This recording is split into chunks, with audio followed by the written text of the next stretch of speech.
Patuhi protokol kesehatan, masker dan jaga jarak ya. Nanti setelah poin-poin ini dibacakan oleh Ketua KPK, berikutnya akan ditunjukkan barang bukti dan setelahnya ada satu sesi untuk pertanyaan dengan 3 orang penanya terkait dengan perkara atau kasus ini, gitu ya. Baik, kami persilahkan Pak Ketua KPK untuk menyampaikan terkait dengan perkembangan kegiatan. Assalamualaikum warahmatullahi wabarakatuh. Selamat pagi, salam sejahtera untuk kita sekalian. Indonesia sehat, Indonesia hebat, dan Indonesia kuat. Bebas dari korupsi. Rekan-rekan yang saya hormati, seluruh warga negara Satuan Indonesia yang saya hormati, dan para pecinta pemberantasan korupsi yang saya cintai dan saya banggakan. Pagi hari ini kami akan menyampaikan terkait dengan kegiatan tangkap tangan dalam perkara tindak pidana korupsi berupa penerimaan hadiah atau janji oleh penyelenggara negara atau yang mewakilinya yang terjadi di Kementerian Sosial Republik Indonesia dalam hal bantuan sosial untuk wilayah Jabodetabek tahun 2020. Pertama-tama tentu kami menyampaikan apresiasi dan penghargaan kepada seluruh rekan-rekan insan KPK dan seluruh masyarakat serta publik dan tidak lepas dari dukungan rekan-rekan media. Pada pagi hari ini, perkenankan kami untuk menyampaikan beberapa hal terkait dengan kegiatan tangkap tangan tersebut. Kami akan menyampaikan informasi terkait dengan kegiatan tangkap tangan, dugaan tindak pidana korupsi berupa penerimaan hadiah atau janji oleh penyelenggara negara atau yang mewakilinya di Kementerian Sosial Republik Indonesia dalam hal pemberian bantuan sosial untuk wilayah Jabodetabek tahun 2020.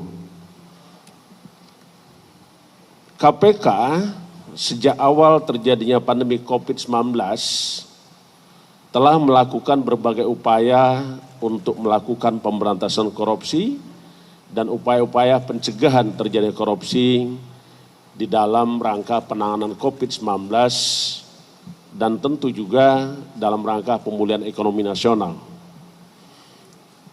Tidak sedikit apa yang sudah dilakukan oleh KPK, diantaranya KPK telah menerbitkan beberapa surat edaran dalam rangka pencegahan untuk tidak terjadinya korupsi.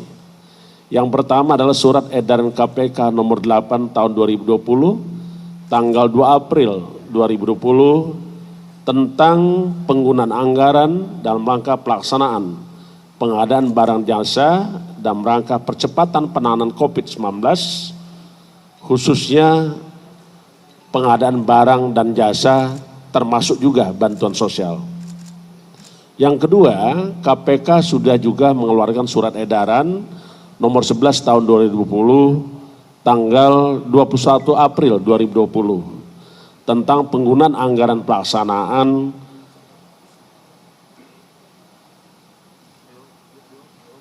bantuan sosial dengan berbasis data terpadu kesejahteraan sosial. Sehingga kita harus berpedoman bantuan sosial harus tepat guna, tepat sasaran, dan tidak disalahgunakan. Yang berikutnya, KPK juga telah membangun aplikasi yang rekan-rekan media memahami bahwa KPK pernah melonsing aplikasi yang kita kenal dengan Jaga Bansos, sehingga seluruh masyarakat bisa mengikuti tata cara, tata kelola pemberi bantuan sosial kepada masyarakat.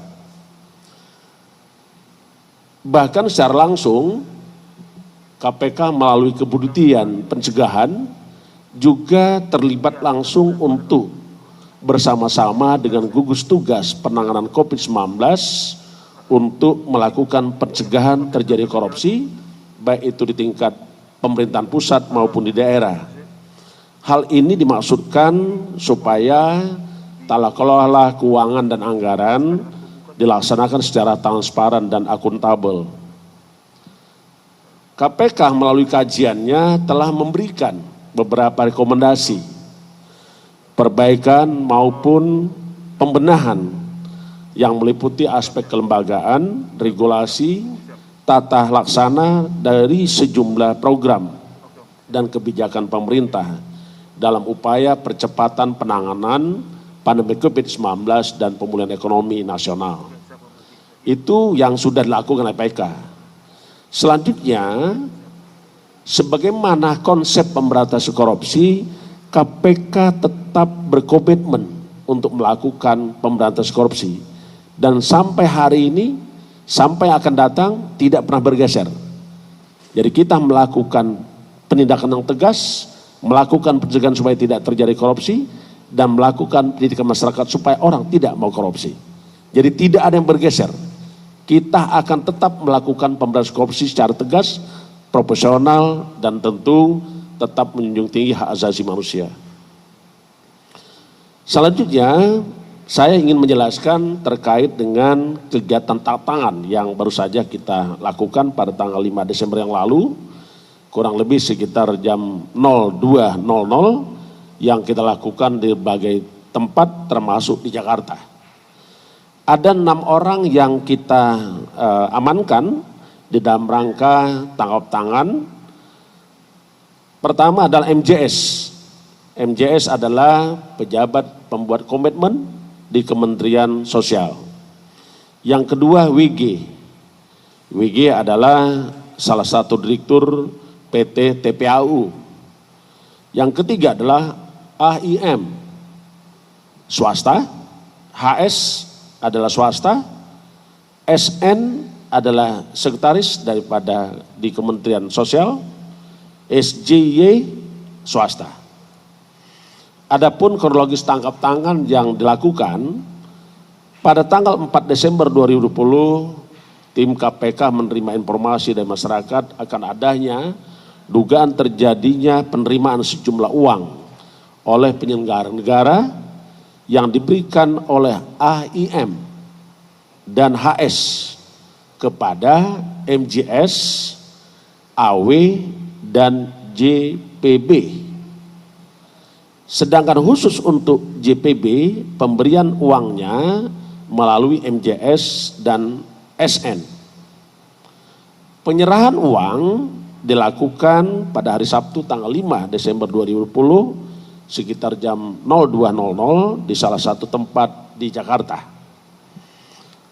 Uang sebelumnya telah disiapkan oleh AIM dan HS di salah satu apartemen di Jakarta dan di Bandung, yang disimpan di dalam 7 koper, 3 tas ransel, dan amplop yang jumlahnya kurang lebih 14,5 miliar. Selanjutnya tim KPK mengamankan saudara MJS, SN, dan pihak-pihak lain di berbagai tempat di Jakarta, dan selanjutnya para pihak diamankan beserta barang bukti uang sejumlah 14,5 miliar dibawa ke KPK untuk kepentingan pemeriksaan lebih intensif. Dari hasil tangkap tangan ditemukan uang dengan berbagai pecahan, uang rupiah, uang dolar Singapura, dan uang dolar Amerika, yang masing-masing 11,9 miliar rupiah, 171.085 dolar Amerika atau setara 2,4 miliar, dan Singapura dolar sejumlah 23.000 atau setara dengan 243 juta. Adapun konstruksi perkara sebagai berikut. Diawali adanya pengadaan barang, diawali dengan adanya pengadaan barang berupa bantuan sosial dalam rangka penanganan COVID-19 berupa paket sembako di Kementerian Sosial Republik Indonesia tahun 2020 dengan nilai kurang lebih 5,9 triliun dengan total 272 kontrak dan dilaksanakan sebanyak 2 periode.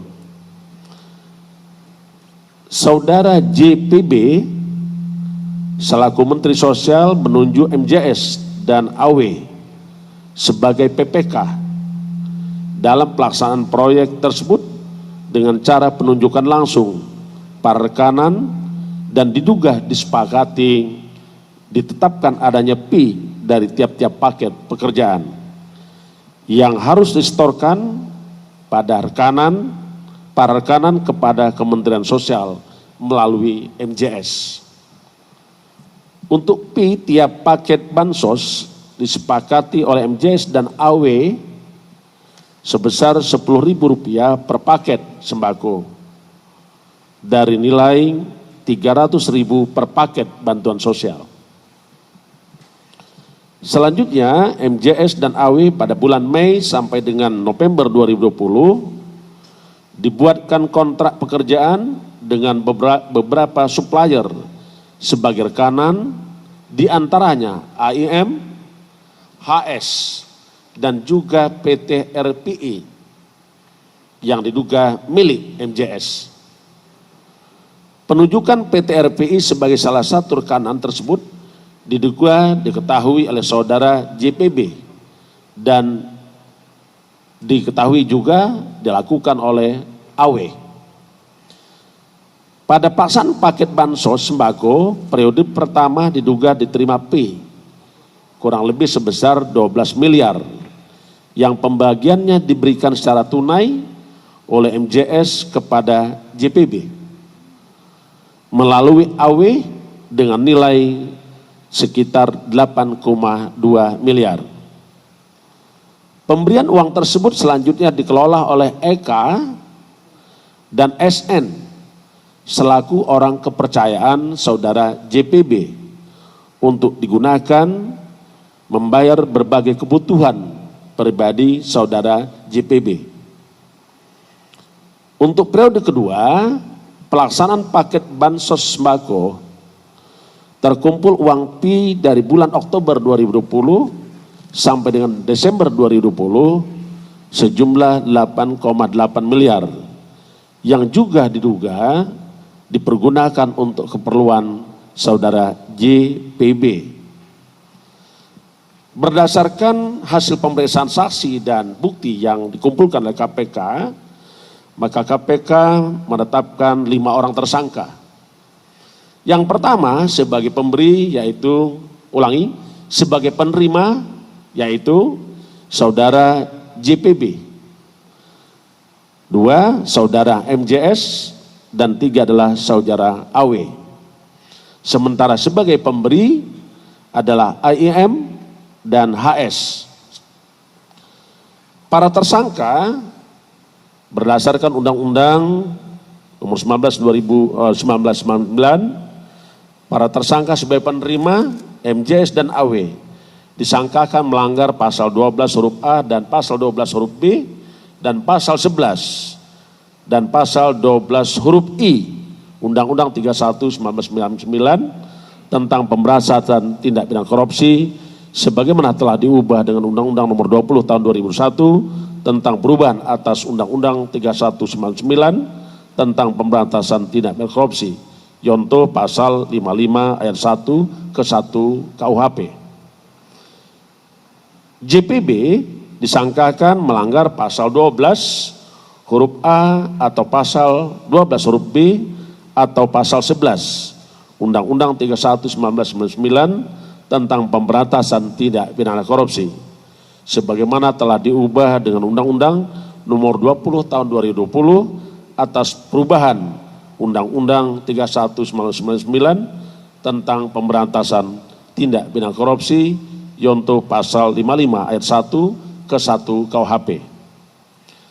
Sebagai pemberi, saudara AIM dan HS disangkakan melanggar pasal 5 ayat 1 huruf A dan pasal 5 ayat 1 huruf B atau pasal 13 Undang-Undang 31 tahun 1999 tentang pemberantasan tindak pidana korupsi sebagaimana telah diubah dengan Undang-Undang Nomor 20 Tahun 2001 tentang perubahan atas Undang-Undang 31 Tahun 1999 tentang pemberantasan tindak pidana korupsi. Para tersangka kita lakukan penahanan, saat ini dilakukan penahanan di rutan Rumah Tahanan Negara selama 20 hari. Pertama terhitung sejak tanggal 5 Desember 2020 sampai 24 Desember 2020. Pertama, saudara MJS ditahan di rutan KPK cabang Gedung Merah Putih. Kedua, saudara AIM ditahan di rutan KPK cabang Pom-Dam Jaya Guntur. Yang ketiga, saudara HS ditahan di rutan KPK Kapling C1.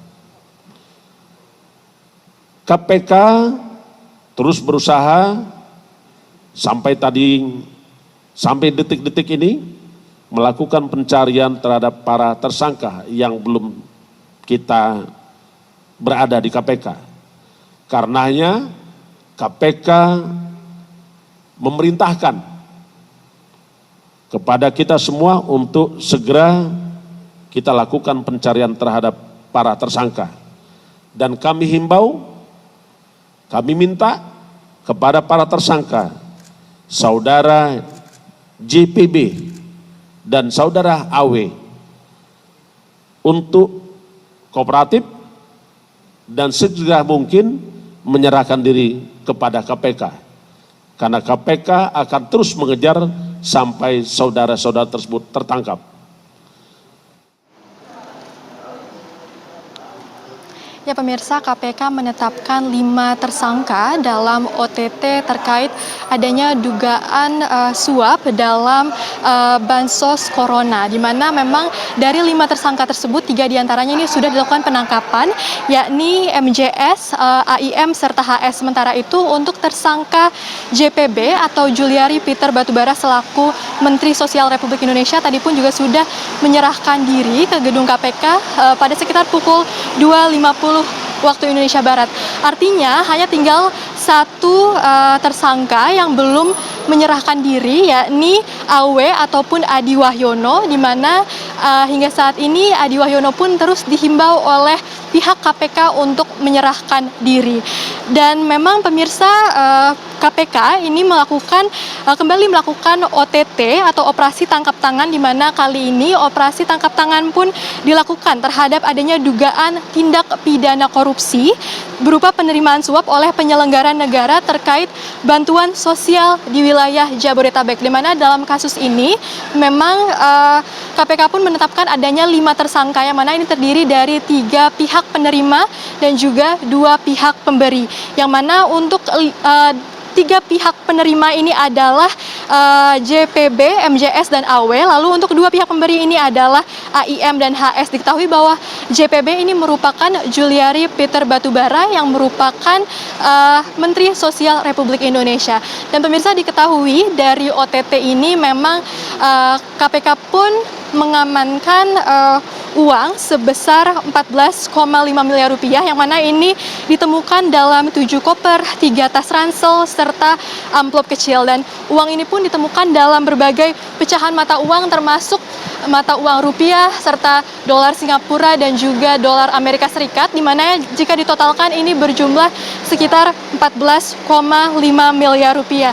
Dan kami pun masih terus menunggu update berikutnya ini dari gedung Komisi Pemberantasan Korupsi.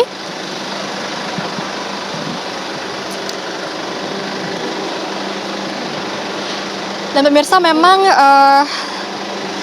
saat ini kami masih menunggu apakah karena tadi memang Menteri Sosial Juliari Peter Batubara sempat menyerahkan diri ke gedung KPK sekitar pukul 2.50 waktu Indonesia Barat untuk tentunya dilakukan pemeriksaan lebih lanjut.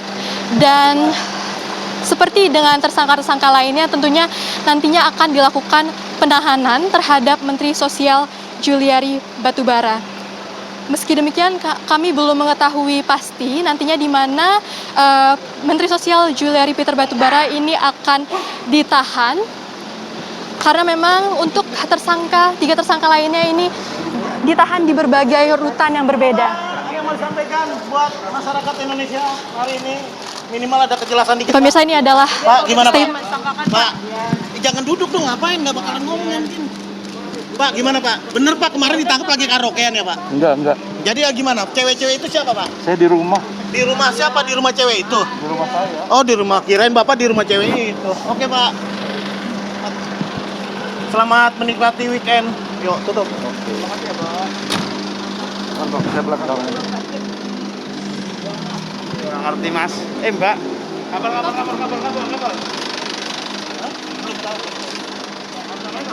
Ardian itu. Ardian.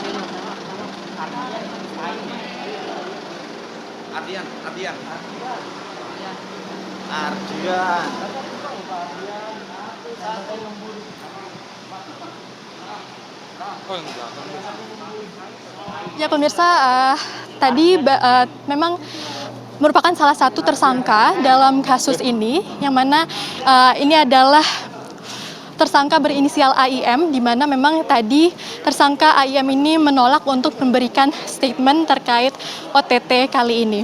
Dan pemirsa, dapat kami informasikan sekali lagi bahwa memang salah satu tersangka yang berinisial AW ataupun Adi Wahyono hingga saat ini belum menyerahkan diri, di mana memang pihak dari Komisi Pemberantasan Korupsi hingga saat ini masih terus menghimbau untuk Adi Wahyono untuk segera menyerahkan diri. Dan tadi pun KPK juga menegaskan bahwa saat ini KPK sudah melakukan berbagai upaya untuk memberantas korupsi di masa pandemi COVID-19 ini.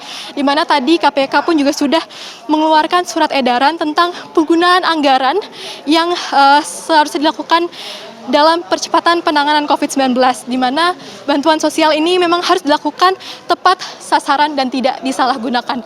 Nah pemirsa, untuk informasi berikutnya mengenai OTT kali ini tentunya akan dikabarkan di program Kabar Pagi nanti.